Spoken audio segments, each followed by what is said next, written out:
ഇ.ടി. മുഹമ്മദ് ബഷീർ. ഇപ്പോൾ അദ്ദേഹം നമുക്കൊപ്പം ചേരുകയാണ്. അല്പസമയം മുൻപാണ് അദ്ദേഹം കേന്ദ്രമന്ത്രിയുമായി കൂടിക്കാഴ്ച നടത്തിയിട്ടുണ്ടായിരുന്നത്. അതിൽ ഈ ദേശീയപാതയിലുണ്ടായ വിള്ളൽ അത് വളരെയധികം ഗൗരവത്തോടു കൂടി തന്നെയാണ് കേന്ദ്രമന്ത്രി കണ്ടിരിക്കുന്നത്. അതിൽ കൃത്യമായിട്ടുള്ള നടപടി ഉണ്ടാകുമെന്ന് അറിയിച്ചിട്ടുണ്ട്. ഒപ്പം തന്നെ പ്രത്യേക അന്വേഷണ സംഘത്തെ രൂപീകരിച്ചിട്ടുമുണ്ട്.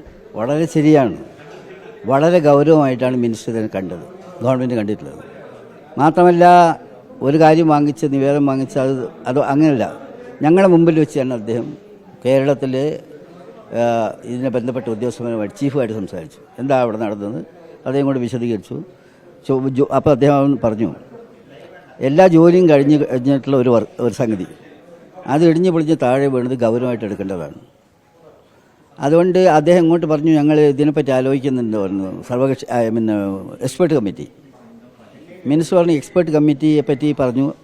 എക്സ്പേർട്ട് കമ്മിറ്റി ഞങ്ങൾ രൂപീകരിക്കാൻ പോവുകയാണ്. IIT വിദഗ്ധന്മാരടക്കം ഉൾക്കൊള്ളുന്ന എക്സ്പേർട്ട് കമ്മിറ്റിയാണ്.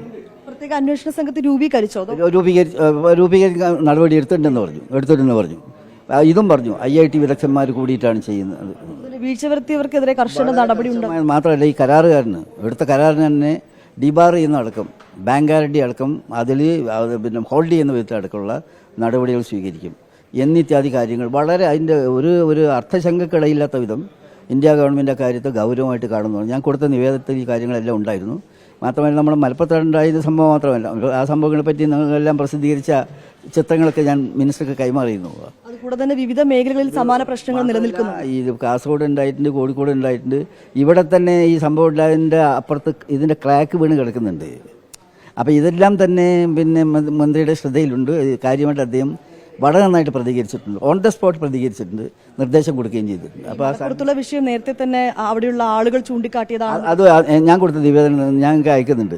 അത് പറഞ്ഞു ഞങ്ങൾ, കാരണം നാട്ടുകാർ ഇതിൽ അപാകതകൾ ചൂണ്ടിക്കാണിച്ചിട്ടും NHI ഇത് മൈൻഡ് ചെയ്തില്ല എന്നുള്ളത് ഒരു പരാതിയായിട്ട് തന്നെ ഞാൻ കൊടുത്തിട്ടുണ്ട്.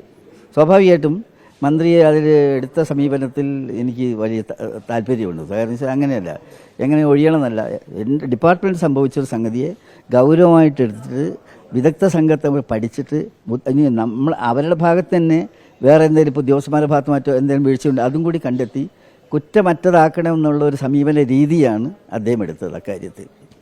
തീർച്ചയായും മന്ത്രി വളരെയധികം ഗൗരവപൂർവ്വമായി തന്നെയാണ് ഈ വിഷയത്തെ സമീപിച്ചിരിക്കുന്നത്. അദ്ദേഹം അല്പസമയം മുൻപാണ് മന്ത്രിയുമായി കൂടിക്കാഴ്ച നടത്തിയത്. ഈ വിഷയത്തിൽ കുറ്റക്കാരെ കണ്ടെത്തുകയും അവർക്ക് കർശനമായിട്ടുള്ള നടപടി അവർക്കെതിരെ ഉണ്ടാകുമെന്നാണ് അദ്ദേഹം അറിയിച്ചിരിക്കുന്നതെന്നുമാണ് ഇപ്പോൾ ഇ.ടി. മുഹമ്മദ് ബഷീർ നമ്മളോട് പങ്കുവച്ചത്.